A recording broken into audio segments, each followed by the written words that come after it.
Ils se sont donné 2 heures pour aborder les 4 grands thèmes de ce débat national. Les problèmes propres aux Français de l'étranger tiennent le haut de l'affiche en début de soirée.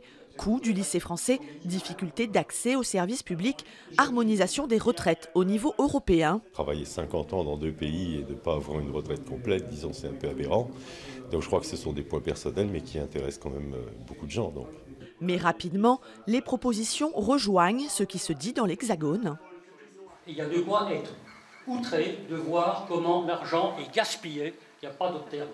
Pour moi, je pense que le problème des Gilets jaunes, c'est qu'il y a un manque de confiance dans le gouvernement.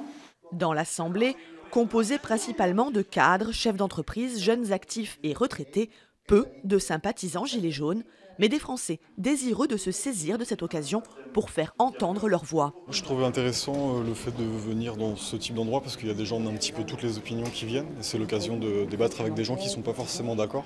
Ça n'appartient pas qu'à un secteur de la population, ça appartient à toute la population. La population doit s'exprimer avec ses mots, avec ses idées, avec des choses qui sont pertinentes, des choses qui ne sont pas pertinentes, mais au moins ça a le mérite de dire, ben voilà, moi j'ai dit ce que je pensais. Seul bémol, pour certains participants, la forme de ce débat mené au pas de course sans prendre le temps de la discussion.